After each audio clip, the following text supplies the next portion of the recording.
नमस्कार, स्वागत है आप सभी का सुजत सारांश की इस क्लास में।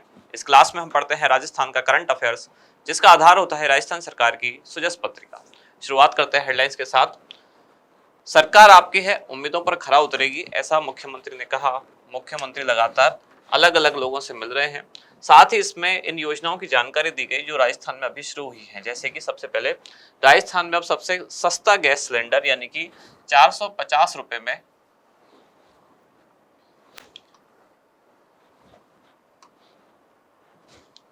450 रुपए में राजस्थान में अब घरेलू गैस सिलेंडर उपलब्ध होगा। ये कुछ सिलेक्टिव परिवारों के लिए होगा, यानी कि जैसे कि उज्ज्वला योजना के जो लाभार्थी हैं, साथ ही जो प्रदेश के बीपीएल परिवार हैं, इनको ये 1 जनवरी 2024 से इस योजना का लाभ मिलना शुरू हो गया। इसके बाद है राष्ट्रीय विद्यालय कबड्डी प्रतियोगिता का शुभारंभ। ये 67वीं नेशनल स्कूल गेम्स कबड्डी प्रतियोगिता है। अंडर 17 बालिका वर्ग के लिए अभी जयपुर के एसएमएस स्टेडियम में ये संचालित होगी। नशा मुक्त राजस्थान, जिसमें मुख्यमंत्री के निर्देश के बाद स्वास्थ्य विभाग ने कार्य योजना बनाई है। अगले पेज पर कैबिनेट मंत्री श्री मदन दिलावर ने पदभार ग्रहण किया। प्रदेश के विकास के लिए अधिकारी टीम भावना से कार्य करें। मुख्य सचिव राजस्थान के श्री सुधांश पंत, इन्होंने अपना कार्यभार ग्रहण कर लिया है। और साथ ही अब इन्होंने जो अन्य सचिव हैं, जैसे कि अतिरिक्त मुख्य सचिव, प्रमुख सचिव या सचिव, जो विभागों के अध्यक्ष हैं, संभागीय आयुक्त हैं और जिला कलेक्टर हैं, सबके साथ एक मीटिंग का आयोजन किया। इसके बाद अगली जानकारी है प्रधानमंत्री किसान सम्मान निधि योजना। विकसित भारत संकल्प यात्रा राजस्थान में संचालित है और इस यात्रा के दौरान ही अलग अलग जो योजनाएं हैं केंद्र सरकार की, उनमें से एक योजना है प्रधानमंत्री किसान सम्मान निधि। इसकी जानकारी आम जनता को दी जा रही है। साथ ही इसमें किसानों को जो उनके सम्मान निधि की यानी कि किस्त की जो राशि दी जा रही है, कुल कितनी राशि है, एक वर्ष में कुल 6,000 रुपए इसमें दिए जाते हैं। 2-2 हजार रुपए करके 3 बार ये राशि दी जाती है। आज हमारा इंडेक्स 3 मुख्य जानकारी हम पढ़ेंगे। सबसे पहले 67वीं राष्ट्रीय विद्यालय कबड्डी प्रतियोगिता, जो कि अंडर 17 बालिका वर्ग के लिए है। नशा मुक्त राजस्थान हेतु प्रयास और प्रधानमंत्री किसान सम्मान निधि योजना। शुरुआत 67वीं राष्ट्रीय विद्यालय कबड्डी प्रतियोगिता अंडर 17 बालिका वर्ग। कब से कब? 3 से लेकर 6 जनवरी 2024 तक इसका आयोजन होगा। आयोजन कहाँ होगा? जयपुर के सवाई मानसिंह इंडोर स्टेडियम, यानी कि शॉर्ट में जिसे हम कहते हैं एसएमएस स्टेडियम। उद्घाटनकर्ता राजस्थान की उप मुख्यमंत्री श्रीमती दिया कुमारी रही। कार्यक्रम का इन्होंने उद्घाटन किया।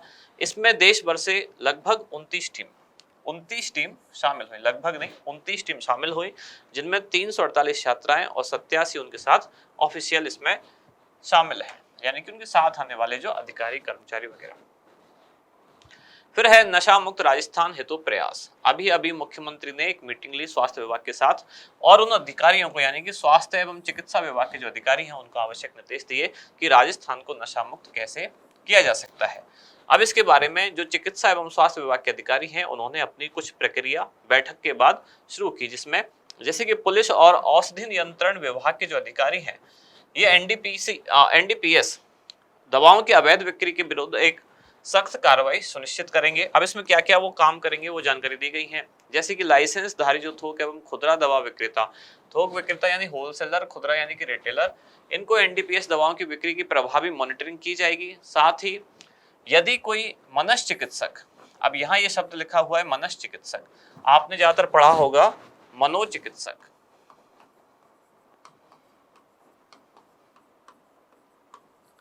आप मुझे बताएं कमेंट्स में दोनों में से कौन सा शुद्ध है। आरएस मेन एग्जाम में इस तरह के क्वेश्चन पूछे जाते हैं, जो आपका 4th पेपर है हिंदी वाला। आप बताएं इनमें से शुद्ध कौन सा है, और अगर अशुद्ध है या ये अशुद्ध है या वो अशुद्ध है, अशुद्ध है तो क्यों है, यानी शुद्ध रूप में से कैसे लिखा जाता है वो बताएं, कमेंट्स में बताएं। यदि किसी मनस चिकित्सक द्वारा अधिक मात्रा में दवा लिखने की शिकायत सही पाई जाती है, यानी ओवरडोज यदि कोई दे रहा है, तो उसका पंजीकरण निरस्त करने के लिए भी सूचित किया जाएगा। साथ ही यदि कोई बिना लाइसेंस ऐसी दवाएं बेचता है तो उनके विरुद्ध भी कार्रवाई की जाएगी। यानी सारा जो ये है भागदौड़, ये किस लिए है कि राजस्थान को नशा मुक्त बनाया जाए। अगली जानकारी प्रधानमंत्री किसान सम्मान निधि योजना। ये योजना शुरू हुई थी 2019 में 24 फरवरी को। इस योजना के तहत प्रतिवर्ष 6,000 रुपए किसानों को दी जाती है आर्थिक सहायता, और ये 6,000 रुपए एक मुश्त ना होकर 2-2 हजार रुपए की 3 किस्तों में दिए जाते हैं। पात्रता क्या है योजना के लिए? जब योजना शुरू की गई थी, यानी कि प्रारंभ में यह योजना केवल उनके लिए थी, ऐसे किसानों के लिए थी जिनके पास 2 हेक्टेयर तक भूमि है, यानी छोटे और जो सीमांत किसान है केवल उन्हीं के लिए योजना थी। बाद में इसमें अपडेट किया गया और अभी सभी भूमि धारक जो किसान हैं सभी को इस योजना का लाभ मिल रहा है।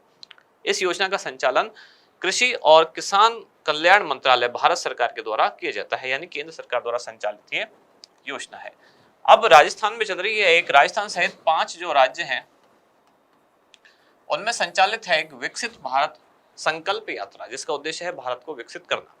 अब इस यात्रा में जो केंद्र सरकार की अलग अलग योजनाएं हैं उनके बारे में जानकारी दी जा रही है और इसी के क्रम में इस योजना की जानकारी आज दी गई, यानी कि प्रधानमंत्री किसान सम्मान निधि योजना। ये जो विकसित भारत संकल्प यात्रा है कब शुरू हुई? ये शुरू हुई 16 दिसंबर, राजस्थान की बात कर रहा हूँ। राजस्थान में 16 दिसंबर 2023 को ये यात्रा शुरू हुई और ये कब तक संचालित होगी? तो राजस्थान में 26 जनवरी 2024 तक इस यात्रा का संचालन किया जाएगा और इसी यात्रा में अनेक जो ऐसी योजना है केंद्र सरकार द्वारा जन कल्याणकारी जो संचालित योजना है उनकी जानकारी आम जनता को दी जा रही है। आज का अभ्यास प्रश्न क्या है? 67वीं राष्ट्रीय विद्यालय कबड्डी प्रतियोगिता अंडर 17 बालिका वर्ग का आयोजन कहाँ किया जा रहा है? ऑप्शन है आपके जयपुर, जोधपुर, भरतपुर या फिर झुंझुनू। इसका आंसर दें आप कमेंट्स में। और आपके लिए एक जानकारी, यदि आप आरएएस या राजस्थान पुलिस एसआई इन दोनों एग्जाम के लिए यदि तैयारी कर रहे हैं, जयपुर सेंटर पर इसके लिए 21 जनवरी को एक सेमिनार का आयोजन किया जा रहा है। आरएएस फाउंडेशन कोर्स के लिए सुबह 10 बजे और राजस्थान पुलिस एसआई के लिए 21 जनवरी को सुबह 11:30 बजे इस सेमिनार का आयोजन किया जाएगा। यदि आप रजिस्ट्रेशन कराना चाहते हैं तो जो दिया गया क्यूआर कोड है उसको स्कैन करके अपना रजिस्ट्रेशन करा सकते हैं। यहाँ समाप्त होती है आज की क्लास। अब मिलते हैं अगली न्यूज के साथ अगली क्लास में। धन्यवाद।